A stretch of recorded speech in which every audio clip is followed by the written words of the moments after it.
Verset 2. Un bâton. Tout arabe du désert porte en main un bâton recourbé. Verset 3. Cette double métamorphose du bâton en serpent et du serpent en bâton a quelque chose de particulièrement étrange et diffère des plaies d'Égypte qui sont toutes en relation avec quelques faits naturels. Mais l'étrangeté même de ce miracle a ici son importance.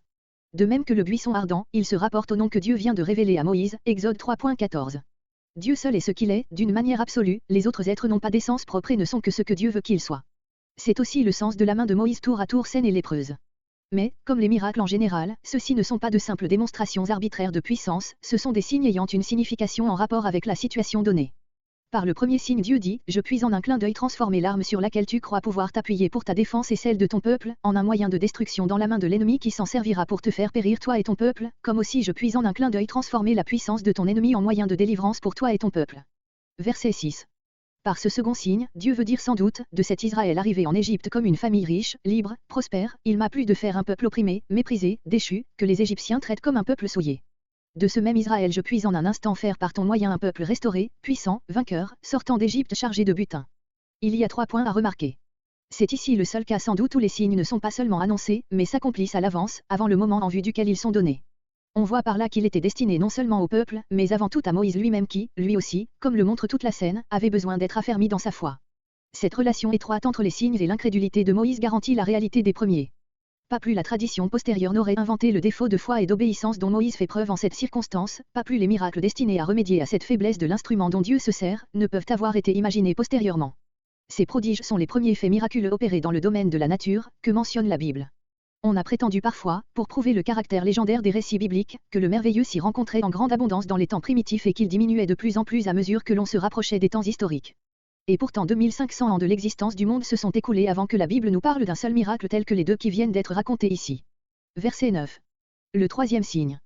Ce miracle formera la première des plaies d'Égypte, plaie qui peut servir à résumer toutes les autres, ce qui a fait la prospérité de l'Égypte causera maintenant son malheur. Verset 10. La langue pesante, avoir la langue pesante se dit en hébreu de ceux qui ne parlent pas correctement leur langue maternelle, Ézéchiel 3.5, hébreu.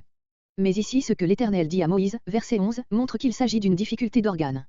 Verset 13. Moïse n'est point idéalisé dans ce récit. Après avoir essayé de justifier son « je ne puis pas », il arrive à dire « envoie qui tu voudras », ce qui équivaut, non pas tout à fait à « je ne veux pas », mais à « je ne m'en soucie pas ». Ce n'est pas un refus positif, c'est la résistance instinctive de la chair. Aussi Dieu, tout en s'irritant de cette faiblesse, can descend. Verset 14. Le Lévite.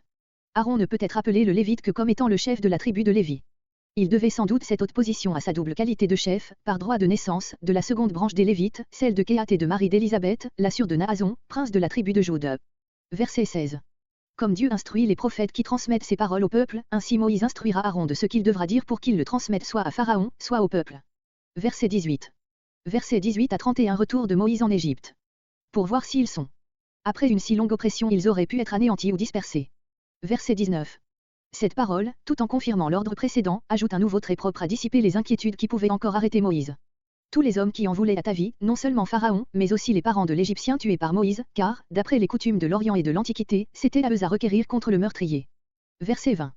Sur l'âne, ou sur des ânes. En hébreu le mot peut être pris au sens collectif. L'auteur veut dire simplement que Moïse les fit monter à âne. Verset 21. J'endurcirai son cœur. L'hébreu, pour exprimer cette idée, emploie indistinctement 3 termes, dont l'un signifie rendre dur, insensible, le second rendre ferme, capable de tenir bon, de résister, le troisième rendre pesant, inintelligent. Nous avons dû employer le mot endurcir pour rendre les 2 premiers termes. Mais il semble qu'en attribuant à Dieu l'endurcissement de Pharaon, l'Exode fasse de Dieu l'auteur du mal. En étudiant le récit de plus près, on verra qu'il n'en est pas ainsi.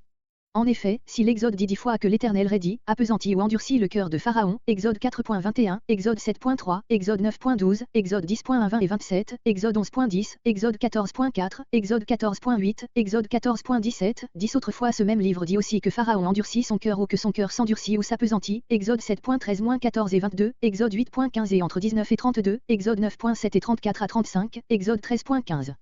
Dans le commencement du récit, après le premier signe et après chacune des 5 premières plaies, l'endurcissement est toujours attribué à Pharaon lui-même. Ce n'est qu'après la 6e plaie, lorsque les magiciens eux-mêmes ont été frappés et que Pharaon ne vient pas à résipiscence, ce n'est qu'alors que cet endurcissement est attribué à la volonté de Dieu. Mais il faut remarquer qu'à ce moment-là, la condamnation de Pharaon est déjà prononcée, Exode 9.15, et que Dieu n'a plus d'autre but dans sa conduite envers lui que de manifester sa puissance, Exode 9.16. 2 fois encore après la 7e plaie il est dit que Pharaon endurcit son cœur, Exode 9.34, Exode 9.35, comparé Exode 10.1 où en parlant du même fait il est dit que Dieu l'endurcit. Le libre arbitre n'est point un capital mort que l'on reçoive une fois pour toutes et qui ne puisse ni s'accroître ni décroître ou se perdre entièrement. Celui qui fait le péché volontairement ne le fera pas toujours volontairement, il devient esclave du péché, Jean 8.34. L'homme est libre de refuser la grâce que Dieu lui offre, mais il n'est pas libre d'empêcher Dieu de le faire servir en l'aveuglant au salut d'autrui. Il n'est que juste que l'homme qui refuse d'être bu, soit dégradé au rang de moyen, comparez ce qui est dit, Romains 9, Jean 12, des Juifs eux-mêmes. Verset 22. Israël est mon fils, mon premier-né. Israël est le premier peuple dont Dieu ait fait son peuple par une alliance contractée avec lui. Il est évident que cette expression même exclut le particularisme et suppose que les autres peuples deviendront aussi des fils de Dieu. Ce passage est également le premier dans l'Écriture où Dieu soit présenté comme Père. Verset 25. Séphora paraît voir, non sans raison, dans le danger où se trouvait son mari, une punition de ce qu'il n'a pas encore circoncis son dernier fils. C'était elle peut-être qui l'en avait détourné, soit que les Madianites eussent perdu l'usage de la circoncision, soit que, comme les Ismaélites et de nos jours les musulmans, ils ne la fissent subir aux enfants qu'à l'âge de 13 ans et non pas, comme les Israélites, 8 jours après leur naissance. Quoi qu'il en soit, elle se hâte de circoncire son fils, la maladie de Moïse l'empêchant sans doute de le faire lui-même, et elle emploie pour cette opération, non pas un couteau de métal, mais une pierre tranchante, conformément à l'usage, ou parce qu'elle n'a pas à l'instant d'autre instrument sous la main. Puis elle touche de ce lambeau de chair les pieds de son mari, non pas elle le jeta à ses pieds, comme on traduit ordinairement sans que les mots y autorisent, comme pour obtenir sa guérison par ce signe de son obéissance, mais elle semble en même temps protester contre la nécessité où elle s'est trouvée de soumettre un enfant à une loi qui lui paraît si cruelle. Tu es pour moi un époux de sang, dit-elle à Moïse, c'est-à-dire, il a fallu le sang de mon fils pour racheter de la mort mon époux. On pourrait trouver que ce récit donne une importance excessive au rite de la circoncision, mais il faut se rappeler que c'était une loi capitale, ou plutôt encore unique. C'était la seule chose qui eût été demandée à Abraham dans l'alliance faite avec lui, c'était cette alliance même, d'après l'expression de Genèse 17.10, et une sanction redoutable avait été donnée à cette loi. Avant de devenir le porteur d'une nouvelle alliance, il était de toute nécessité que Moïse commençât par se mettre en règle avec celle qui existait déjà. Verset 26. Il le laissa. Ceci ne peut se rapporter qu'à Dieu qui laisse Moïse, une fois que celui-ci a accompli son obligation légale. C'est alors qu'elle dit.